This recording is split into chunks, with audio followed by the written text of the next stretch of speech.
Acts chapter 24 from verse 22. Are we there?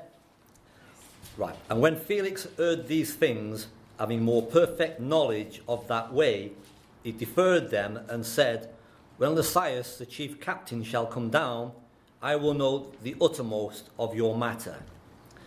And he commanded a centurion to keep Paul and to let him have liberty, and that he should forbid none of his acquaintances to minister or come unto him.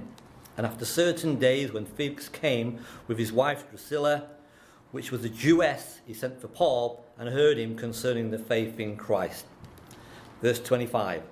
And as he reasoned of righteousness and temperance and judgment to come, Felix trembled and answered, Go thy way for this time. When I have a convenient season, I will call for thee. He hoped also that money should have been given him of Paul, that he might loose him. Wherefore he sent for him the oftener, and communed with him. But after 2 years, Porcius Festus came into Felix's room, and Felix, willing to show the Jews a pleasure, left Paul bound. All right, I'm just going to read one more verse. Acts chapter 26 and verse 16.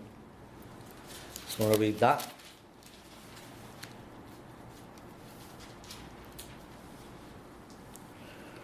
But rise and stand upon thy feet, for I have appeared unto thee for this purpose, to make thee a minister and a witness both of these things which thou hast seen, and of those things in which I will appear unto thee. A minister and witness.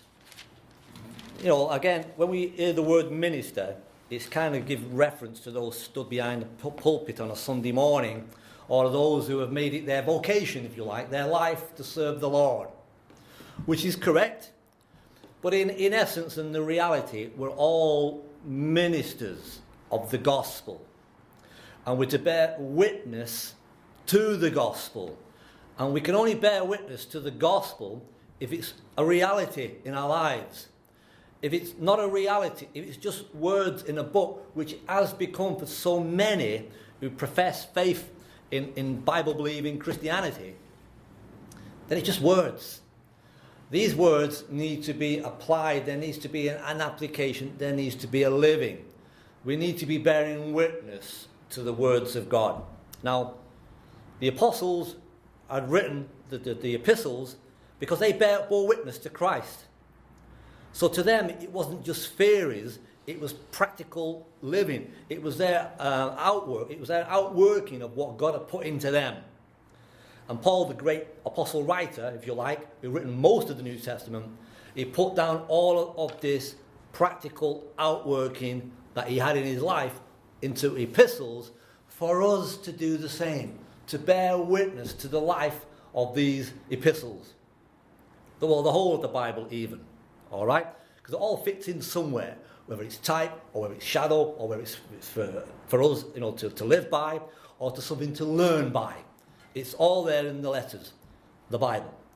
So, as ministers, we're to bear witness. And not only that, then we're to testify of the truth of the faith concerning the gospel. And we just got that in that verse there, 26 and verse 16. So there's a whole message in that, in reality. So we've got to bear witness as a minister of the gospel. Now here we are. A wonderful situation. We have Paul the Apostle. I'm going to say one of my favourites, but he's there in the New Testament for most of it, so we're going to be reading his words. Because he's a man who gave much, because his whole life was governed to give him much in regards to missionary endeavours and movements and works. True missionary works, by the way, is preaching the gospel. It's converting people to Christ.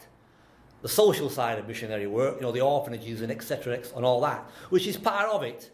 But the fundamental and the gist of all missionary endeavours should be in the preaching of the gospel. It's for the conversion of souls. That's it, primarily. And that's what Paul went about doing. And look at all the encounters of Paul. It was all doctrinal. It was all about converting. It was all about defending. It was all about testifying to what God did through him and what God can do through those who would respond to him. Fed up of defeatism in Christians. You're talking to them, it drain you. You walk out feeling depressed, looking for a rope in a tree, really, at times, where we've got to start to stand up, man up, and start to give birth to what God's put into you. Shout it. Talk it. Preach it. Pray it. Whatever you want to do. Just do it so that we're living the life. All right. Let me put a little bit of background here of what's going on. Paul is in the magnificent auditorium, as one of the old great Bible writers said. They're great with words in the past. We would just say he was in a palace. The distinguished hearers were both Felix, who was a Roman governor. He's actually a slave, apparently, who worked his way up. He was an adulterous, perverted man, but at this moment in time, he was a Roman governor. Here, before these people, and in this splendid palace, we have the fearless preacher, which is Paul.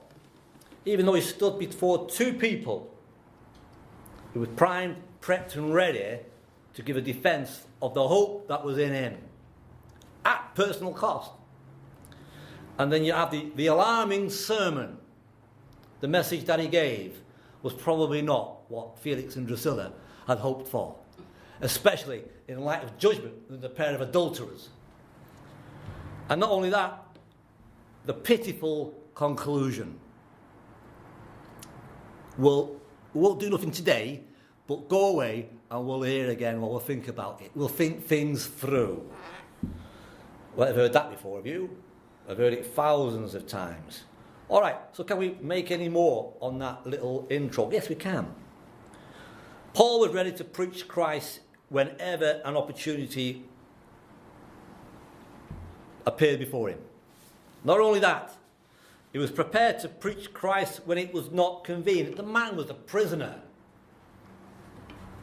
And only that, he was prepared to preach Christ in difficult situations. You don't stand before a governor, a man who could put you to death, put you in prison for the rest of your life, and all of these kind of things. You probably want to appease him a little bit and try and get him on your side. But not so with Paul. He was going to stand there and engage in the battleground for that soul, or for those two souls. Paul was a soul winner. A soul winner. A Christ who doesn't bring souls to Christ. What is he? Or her? Really? But what else have we seen in this situation? Well, he was ready to stand up when the difficulties were difficult. He was ready to stand up regardless of what was going on in his own life. And he was ready to stand up and engage in spiritual battle. The Romans worshipped all kinds of gods. They led a life of all kinds of immorality. And here you have a man who was going to stand up and speak out against all the ills of the known world at that time. So that's just kind of blending a situation. But not only that, we can see in the three people here, Drusilla, Felix and Paul, three different types of characteristics, which again sets the standard or sets the scene for this preacher's encounter. Number one, let us look at the character of Felix. Firstly, like all the Romans, he was an unjust ruler. You look at a person, you speak to a person, if you become a friend or an acquaintance or an associate of a person, sooner or later you will know the characteristics of that individual. And you also. They will know you, you would know them. And sooner or later you will see whether you like them or dislike them, or whether they're trustworthy or not. All right? That's the point. Characteristics as a Christian ought to be changing daily and becoming Christ-like. Ought to be. But outside of that, you can generally look at the character of a person, who's strong or weak, or mentally strong, mentally weak, whatever. You can try to suss them out a little bit. But here was an unjust ruler.